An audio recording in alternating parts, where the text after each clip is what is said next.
Aleph 121. So the Sava Rav Yosi Tefillah Bizman and Mitzvah.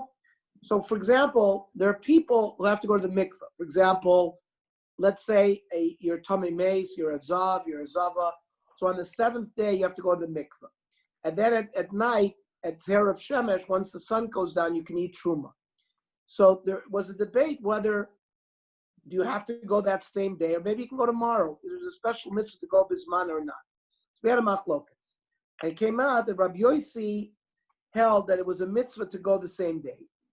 Gemara says, I'll show you it's not so. Batanya. Hazava zava mitzvah mitzoras. If you have a man who's at a seminary mission, or a female, or a mitzorah, or someone who's a boy and need to have relations with a nida, Tomei Mace, all these people are Tomei for 7 days. They need tefillah on the seventh day. Tfilasim bayom, their tefillah is in the day. Then they need Erev Shemesh. Nida v'yoledes, someone who gives birth or a nida. Tfilasim balayla, they go at night to the mikveh. Balkari. Now, this is even if Yom Kippur fell. Normally we don't wash on Yom Kippur, but if the seventh day of that of the need to be Matayar falls on Yom Kippur, they can go in the daytime. Need of Yoledes can go Yom Kippur night.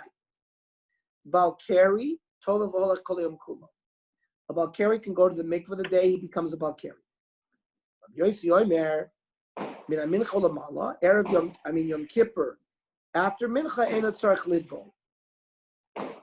If he became a Keri, he can wait until nightfall. He doesn't have to do it on Yom Kippur. So, and this lechora, why not? If Rabbi Yossi holds tefillah requires, it's a mitzvah to do the tefillah on that day, he should have been allowed him to go that day. So Gemara says, you're right. It's not the same Rabbi Yossi, it's a different Rabbi Yossi. The Amar Dayat Tefillah Bachroma, who in cases where it's mesupik, when a woman should go to the mikveh, because we're not sure when she gave birth. At the end, if she goes to the mikveh, one tefillah works for everything. So here's the same thing. At the end, the mikveh, the diet tefillah will work even if he goes at night. But really, Rabbi Yossi would have allowed him to go in the daytime because he holds there's a special mitzvah to do the tefillah on the same day. Halacha today, we don't go to the mikveh on Yom Kippur. Me'ikar adin, you could do it. But in our days, we hold that there's no tefillah bismana. Even in Nida, we go to the mikveh only after Yom Kippur. Mishnah. Nochri Shabbat Chabutz. Fire breaks out. Hi Peter, good vach Shavuot Tov, welcome back. So we have a goy. A fire breaks out on Shabbos. A goy comes to help put it out. You don't. You can't instruct him to extinguish, because there's a Isser D'Rabbanan to instruct a non-Jew to do anything, any malacha that you're prohibited to do. You can't instruct a non-Jew to do. That's a mitzvah midrab. That's a prohibition midrabanan. So you can't tell him directly to extinguish it, but you don't have to tell him don't extinguish it either. You, for example, you have to make sure your animals don't work on Shabbos, or that your avodim don't work on Shabbos.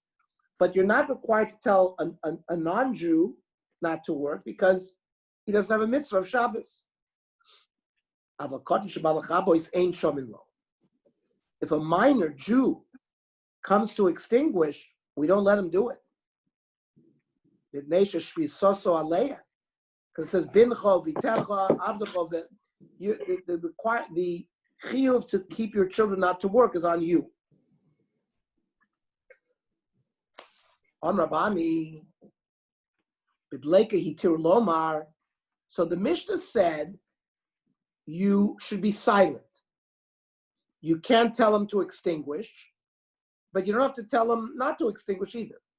Says Ravami, by a fire, hitiru lomar kol hamachaber eino mafsid. You're allowed to say, like in a hint, whoever extinguishes this fire won't lose any money, implying that you're going to pay somebody for doing it. But you're hinting, you're not telling them directly. You're saying, listen, whoever does it won't lose. Name a Messiah lay. So this statement of Ravami, we're saying maybe the following statement supports Ravami. Our Mishnah, a goy on his own comes to extinguish, ein oimrim lo kabei. You don't tell him extinguish, but you don't tell him also al techabei. Mipnei she'ein shvisa soaleya, like our Mishnah. So the Gemara is medayik. Kabei de lo amirim. Extinguish. Actively, you don't tell him. Ha kol ha'mechabei no matzid amirim. It seems to be the Gemara is trying to be medayik that you're allowed to say in a hint, whoever extinguishes won't lose. However, says the Gemara, our Mishnah is not a good source. Because Ema Seifa says, Al Techabe, Lo Amiran Le. And the Cholam Achabe, Eino Mafsid, Nami Lo Amiran Le. You could perhaps learn in our Mishnah that you can't tell them that either. Elamehal Leka LeMishma Minei. So Rashi, the Shulchan Aruch says, the Ramah,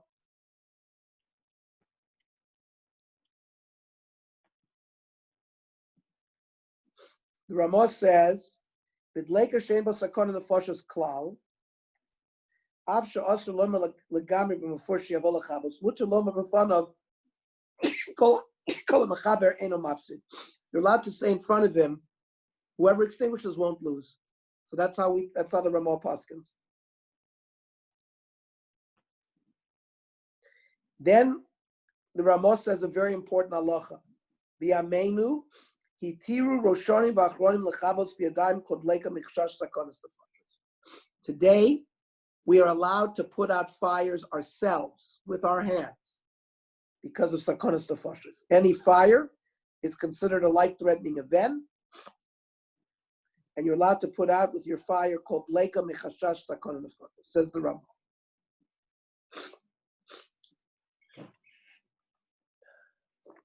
Torah Rabbah.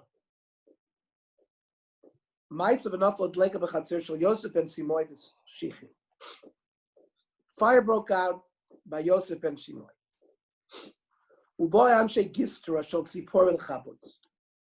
There was a Roman legion stationed in that city, and the Roman soldiers came to put out the fire.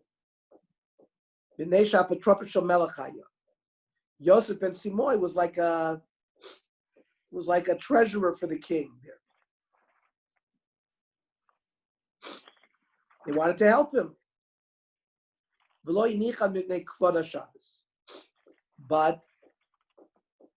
Yosef ben Simoy didn't let them do it because he was Mechaber the Shabbos. However, a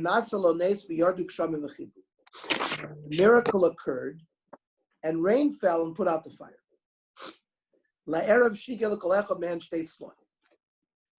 Motzei Shabbos, he sent to every soldier in the legion. 1 second, I just need to get a tissue. 1 second.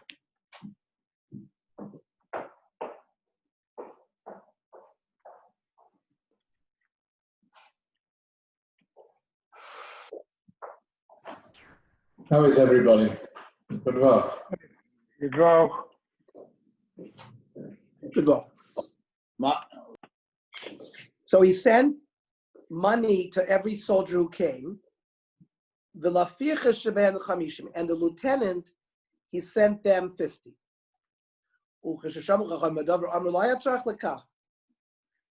He didn't have to prevent them from putting out the fire. You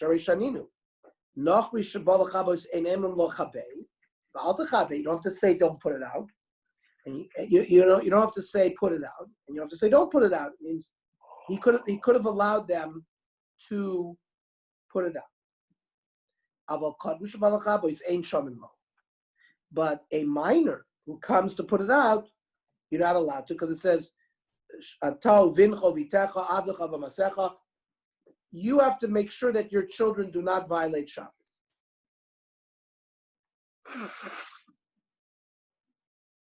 Now,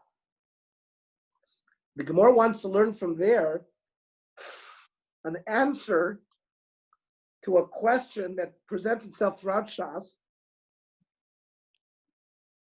Shmami no kod noichel nevel is based in mitzavin alav lafrisho. You see a child eating a piece of nevela or trephus. Are you required to stop him from doing so? So, according to our Mishnah, it seems that we're supposed to best in his mitzvah to stop him from eating nevelas.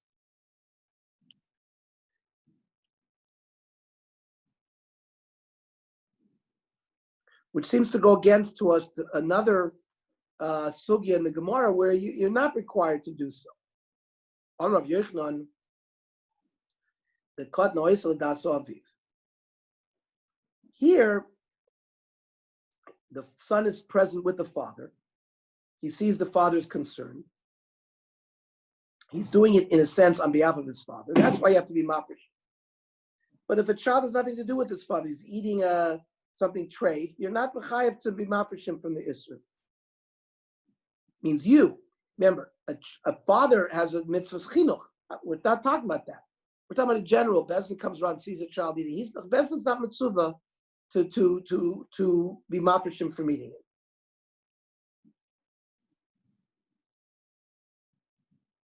The kavasa gabe nochri.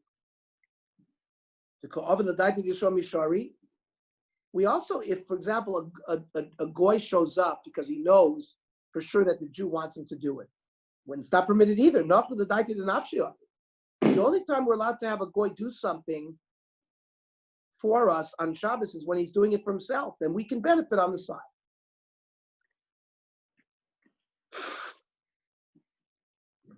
Even though he knows that the Jew is going to be happy. But if he's doing it for his own anah, and he knows he's not going to lose, that's okay. Mishnah. And the halacha of the Shulchan Aruch, ein bezdin mitzuvim la'afrish mi'isr kotna over avera filu kashim min haTorah. Ulam alav ivlikar bo la'afrishu mitzvah mishum chinuch. The Yeshomrim shekon shegil l'chinuch bezdin mitzuvim la'afrishu. The Ramah brings the Yeshomrim that even bezdin al chinuch has to be mafrishim. Mishnah. Koifin ka'ar al gabi aner. You have a candle. I've got a neighbor here that is lighting so many firecrackers, it's unbelievable. Mamish next door to me. One next door to Barry Weiss. If you have a candle that's burning and you see that the flame is going high, you're allowed to put a kli over the candle to protect the korah. The al-social cotton, if there is some excrement and you don't want the child to play with it and get dirty, you're allowed to cover it.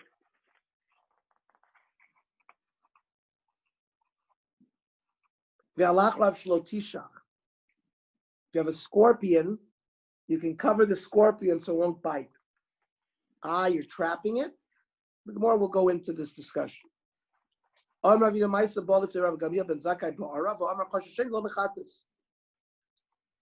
Yochanan said that I'm concerned that the person who covered the scorpion on Shabbos has to bring a korban chatas. He violated an Isra min haTorah to trap. Rav Yudav, Rav Yirmiyah Barava, Rav Chanan Barava. These are Meroim, Iklu leBe'avin de min Nashika, visited Be'avin. Rav Yudav, Rav Yirmiyah Bar Abba, isolate Priyasa. They brought their beds, or they put out couches for them to sit on. The Rav Chanan Bar Abba lo isolate, they didn't bring a couch for Rav Chanan. I guess they didn't. They made him sit on the ground. They didn't know who he was. They didn't give him cover. Ashkechei Masi Leila Bray.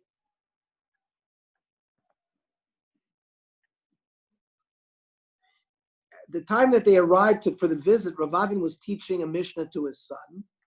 This Mishnah, al social cotton, they cotton, that you can cover excrement. Why? So that the cotton won't get dirty from the excrement. Amr late, so now Rav Chanan, who had been insulted by being placed on the ground, said, Avin Shatya Master Shtuslavne. This fool Avin is teaching foolishness to his son.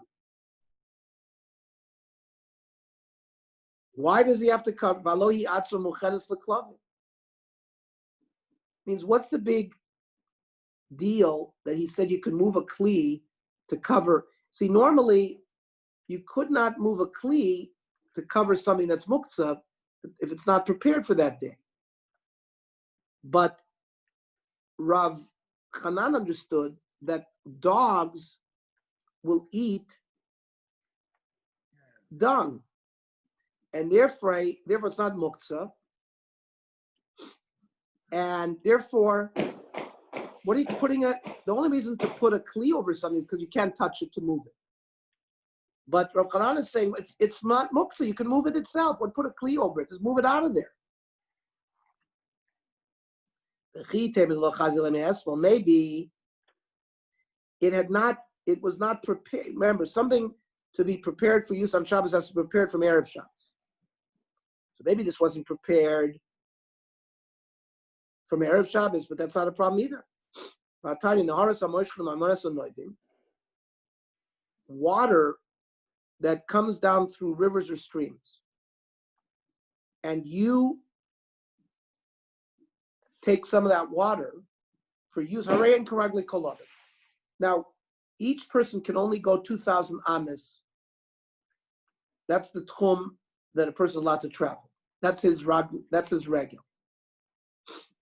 Now, even though this water may have come from much further than that, no.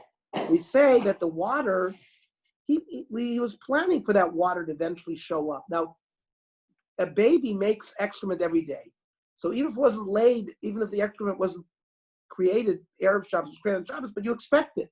Similar to the water that's coming, which now can, so it's not muktzah either if it was made on Shabbos either.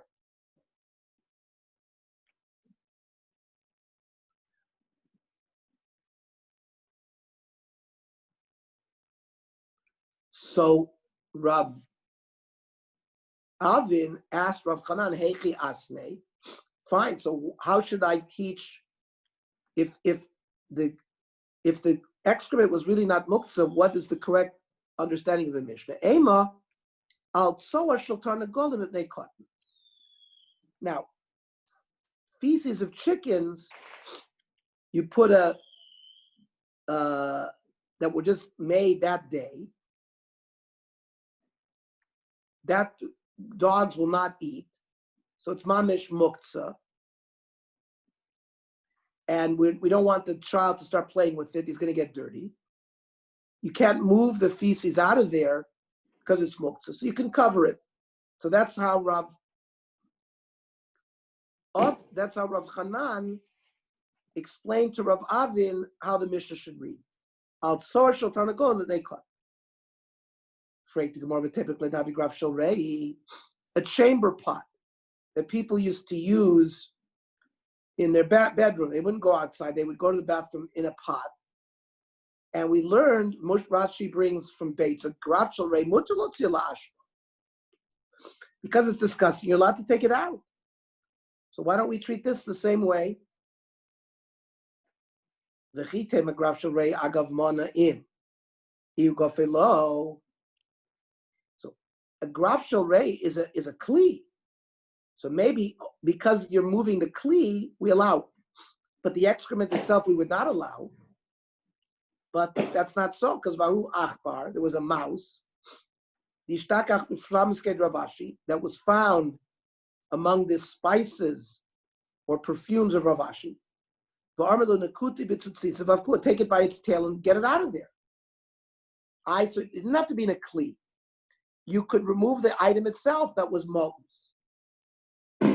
The Gemara says there's no right from there because it's ba'ashba.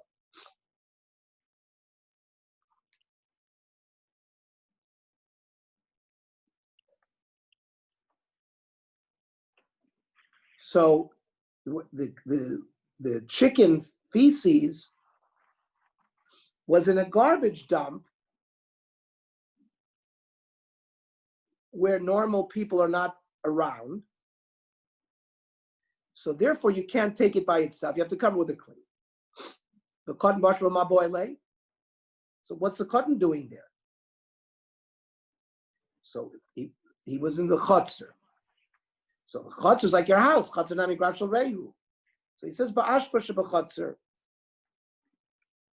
I guess the garbage dump had a chutzner. Sometimes if the child is playing in the chutzner, he'll get to the ashpa, and therefore the din is you can cover it if it's in the ashpa.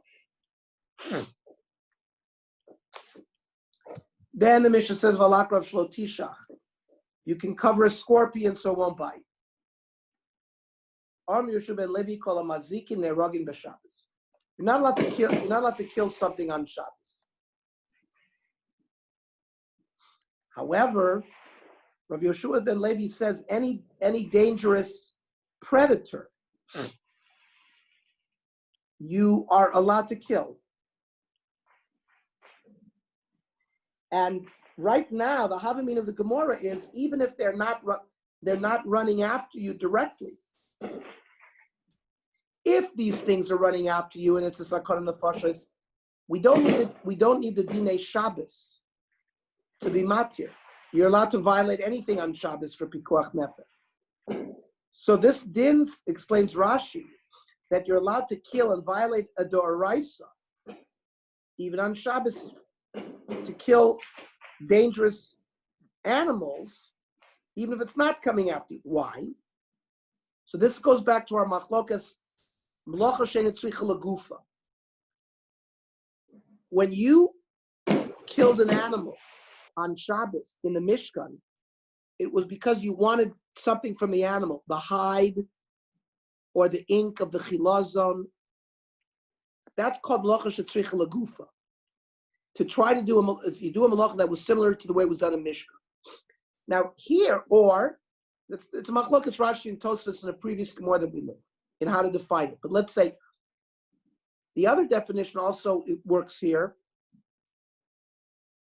For example, here I'm not killing or trapping the animal because I want the animal. I want to get rid of it from me. I don't. The malacha mechshavas is kill the animal because I need to use it. Here I'm killing the animal because I want it to prevent it from biting somebody or damaging somebody. So according to Rabbi Yehuda holds malacha shem tukul chayiv, you would not be allowed to do this. But Rabbi Shimon Levi is holding like Rabbi Shimon. But isn't the pikuach nefesh because you're afraid it's going to? I guess so. Again, Rashi says kosalka dait nafilo ein rotzenachron. The Havamina where we are now in the Gemara, Johnny, they're not running after you. They're just sitting. They're not chasing you. In case of safek pikuach nefesh of you. But you see, but you don't know. This is not Zvika Shir. This is the Gemara here. Right now, the way the Gemara is learning, an animal that's not chasing you, if it's chasing you, it's in a geder of pikuach nefesh, and you're allowed to violate everything from Shabbos. Right now, we're talking about you just see the animal; it's not chasing you, and therefore there's no sakana right now, and there's no suffix sakana, Walter, because suffix pikuach nefesh is like pikuach nefesh. So if they felt it was suffix, you'd be allowed to kill it. But you never know them. But you see, animals are unpredictable. One at a time. Animals are unpredictable. You don't know what they're going to be doing. They're unpredictable. So he's sitting right now, but all of a sudden he can jump at you. Okay. But right now, the way the Gemara and Rashi is learning this sugya is if they're chasing you, that's called a direct pikuach nefesh. You're allowed to do anything. Of course, you can kill. We're not dealing with malacha shein tzrich laguf anymore. There we're dealing with the halacha that anything for pikuach nefesh, you're allowed to violate Shabbos. Now we're not dealing with pikuach nefesh. It's clear that the Gemara is not talking about pikuach nefesh. It's using the concept of malacha shein tzrich lagufa, that even if the animal is not threatening you, you're allowed to kill it because you're killing it only because you want to avoid it from doing something. That alone is a patur, without invoking pikuach nefesh. So you don't even need. So I'm just saying, if you go back to what we learned before, so you see over here, because there is there's not even a suffix. The animal's not attacking you. You're not even Correct. worried. But you're worried that maybe it'll attack somebody else. So you're allowed, because it's Einot Tzricha Legufah, you're allowed to go and kill the animal. Correct? Hang on. That's where we are so far. Let's go again. But you understand what you're There's saying. no halacha psuka yet. We're going to get to the halacha psuka. Correct. What Walter just said is exactly where we're holding in the Gemara right now. Based on Malacha Shetzrigal Gufa Mutter, according to Rabbi Shimon, Rabbi Yeshua ben Levi says you're allowed to kill anything. Kol hamazikim. They did not give a restriction here. Anything that any animal that is a danger, even though it's not chasing you, you're allowed to kill it. Because it's called the svara why you're killing it. You're not trapping it. You're not hunting it because you want its hide. These are not animals that you trap. You're doing it because you're afraid, and it's damaged. It could kill somebody else, whatever the svara is, and therefore you're allowed to do it because it's not considered a malacha that is a tzrich legufa. There, it's not osir.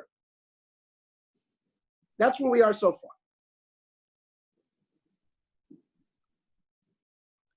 Rashi says twice.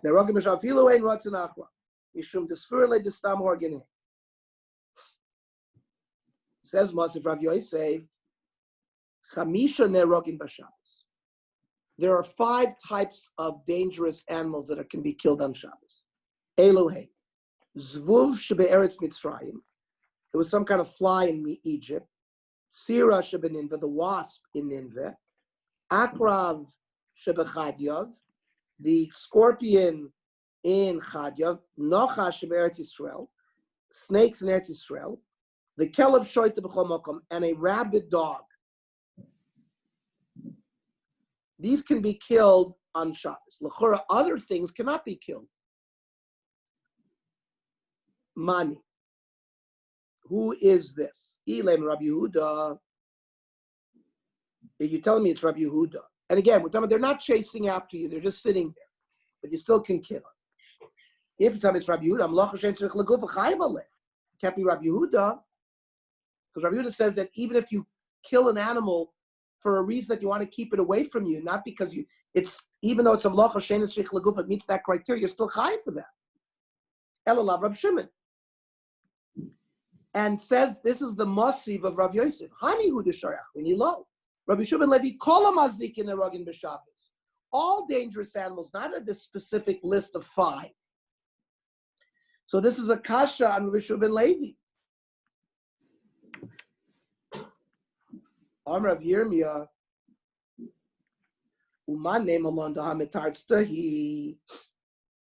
Now, who says that this baraisa is authentic? Dilam mishabeshtahi. Maybe the baraisa Rav Yosef quoted is not an accepted baraisa. That the baraisas were gathered by Rav Chia and Rav Oshaya. They were the Amoraim after the generation of Rabbi Yehuda Nasi, and Rabbi Yehuda Nasi had codified all the Tanaitic material into the Mishnah. But then, after Rebbe died, Rav Chia and Rav Shea, who were one of his primary talmidim, discovered other Tanaitic pieces of literature that Rebbe had not included in the Mishnah, and they gathered them, and those are the Toseftas and the Baraisas. So there's an authentic version, and then there were those that were Baraisas that, for example, Rav Yosef quoted, and for some reason, Rav Yirmiyah thinks that Baraisa, which limited the mazikin to only 5, is not a standard version. Honor Rav Yosef, what do you mean?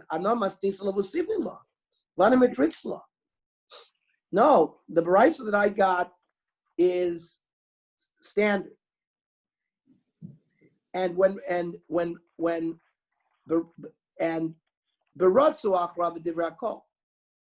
Rabbi Yeshua said, Rashi says like this: Ki Amar Yeshua ben Levi kol hamazikin nerogin. When Rabbi Yeshua ben Levi made this statement, all damaging animals that are dangerous can be killed. That's berotzu achrav ka'amar. The bikuach nefesh. When Rabbi Yeshua ben Levi said that, then that's when they're chasing after you. And then it's bikuach nefesh. It's not doing malacha shein tzrich leguf. Of course, you're allowed to kill it. It's called to everybody, even Rabbi Yehuda. But these 5 that Rav Yosef said, those you can be killed, according to Rav Shimon, even if they're not running after you. Because it's malacha shein tzrich legufa. Even if they're not running after you, those 5 can be killed. but not other animals. Says the Shulchan Aruch, Kol chayav v'remes sheyesh sakana nefashos v'adois b'neshichasa. Any animal or creeping, crawling things that if they bite you, there is sakana nefashos v'adois. That's the language of the Shulchan Aruch. That there's a certain sakana nefashos muter lahargam b'Shabbos afilu einam rodfi machra, even if they're not chasing after you. Umazikin acherim she'ein sakanosim v'adois, but other things that damage, but it's not a vadoi, it's not a sakana vadoi. Im rodfi machrav muter lanisom. If they run after you, you're allowed to kill them. The imlav muter ledarsem imara atzmo ke'eno miskave. He's saying you could step on them in your walking, as if you're not having kavana in killing them. But uva ofen acher aser. But to kill them otherwise, you would not be permitted to. So, of course, this plays a big role in the sugya that we were learning last Thursday nights. So it's complicated because we have to see whether this, if it's not a vaday pikuach nefesh regarding these animals, you wouldn't be allowed to kill them, which is to violate a doraisa. You could do it, you could step on them in a way as part of your walking, because we're going to see in the Gemara soon that is, if you do it that way, it's okay. But if you can't do it that way, you wouldn't be able, as long as they're not chasing after you, you wouldn't allowed to be going after them. Now you can make an argument that the riots, they were going after people. So I'm not sure it's all a matter of interpretation. But this is the sugya here. It's one of the sugyas. But violating the raisas. If it's pikuach nefesh, no question about it. They're running after you and you think your life is in danger, of course you're allowed to kill the animal. And you're allowed to do any other violation of the raisa.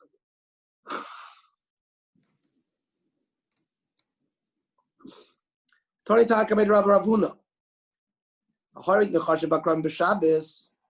Whoever who kills snakes and scorpions for Shabbos, and Ruach Hasidim Nochemenu. Hasidim are not happy with such a person. Amr Lo, what do you mean? Osan Hasidim and Ruach Hacharim Nochemehem. What do you mean?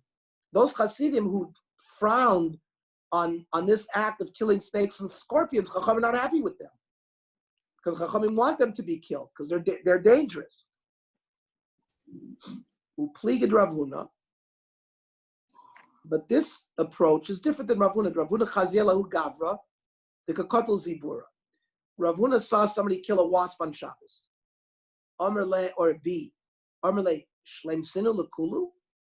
Understand? You think you killed every insect in the world?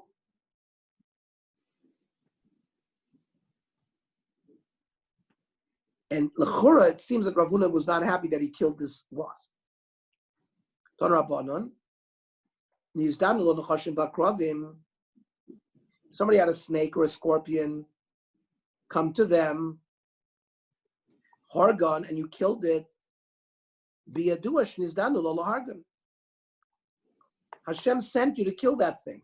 You had a schus to kill it and save other people. Lo hargan, if he didn't kill it, and you were not damaged by it, somehow this was sent to kill you. But he was saved for a miracle from Shamayim.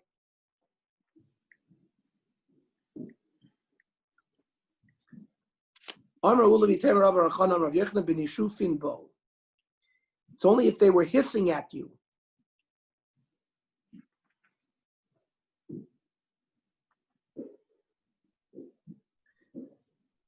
And then, if you were saved, it's a nace.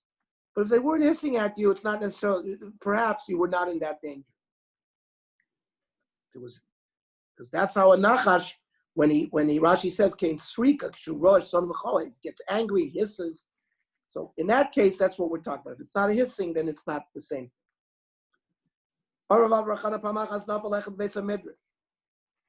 A snake came into the yeshiva.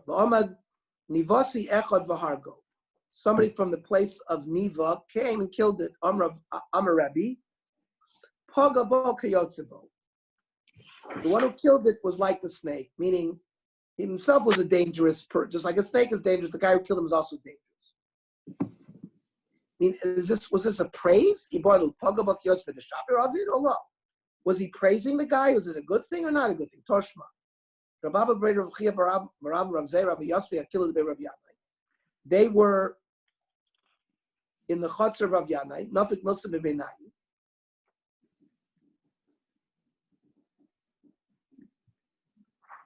They were learning. Can we kill snakes and scorpions on Shabbos? Armelahu, Sirani Horeg. If you kill a wasp, you certainly can kill a. They're more dangerous. Snakes and scorpions are more dangerous. So Gemara says that's no right. Maybe this is the part that we were discussing. Maybe he only matired, for example, if he's taking his daily walk, and as he's walking, he sees there's some kind of scorpion on the ground. He steps on it while he's walking. It's not seen to other people that he was miskavein to kill it. And perhaps that's why the Shulchan Aruch eventually paskins like this lefitumo, that if you can kill it in a normal way, that it does not look like you're having kavanah to kill it, then it's permitted. But otherwise, it's not permitted. Same thing with a snake on Shabbos. You should kill it only in a way where you can step on it while you're walking. It doesn't look like you did some. Again, here we're talking about snakes that are not chasing after you. Right? Snake that's chasing after you, it's a whole different din. Same thing with a scorpion. You could step on it.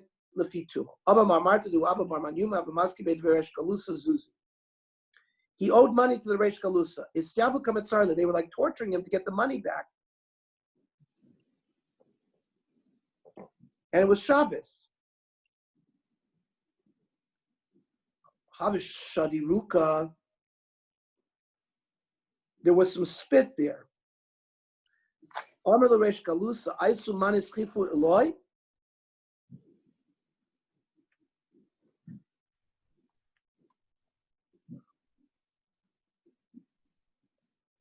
Bring a kli to cover over the spit so people won't step on it. You don't have to bring a kli. Spit also, you can sort of erase it by walking on it lefitumo. Oh, Yisai was a Talmid Chacham. Oh, I didn't realize we were Talmid Chacham. You can let him go. You can let him go from what you were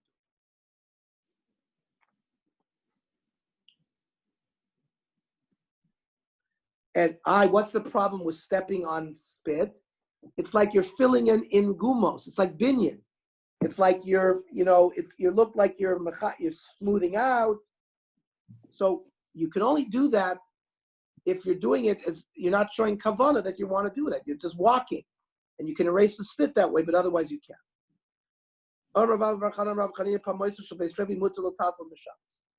Various candelabras of the house of Rebbe, they're not muktzah, so you can carry them on Shabbos. Now, we didn't know what kind of candelabras these were. Are they big, that you have to schlep them with two hands, or one? Which were small ones. But gedolos, people place them down, and they're big, and therefore they would be muktzah. Okay, so we're going to stop here. I said we're going to learn tomorrow at 7:30.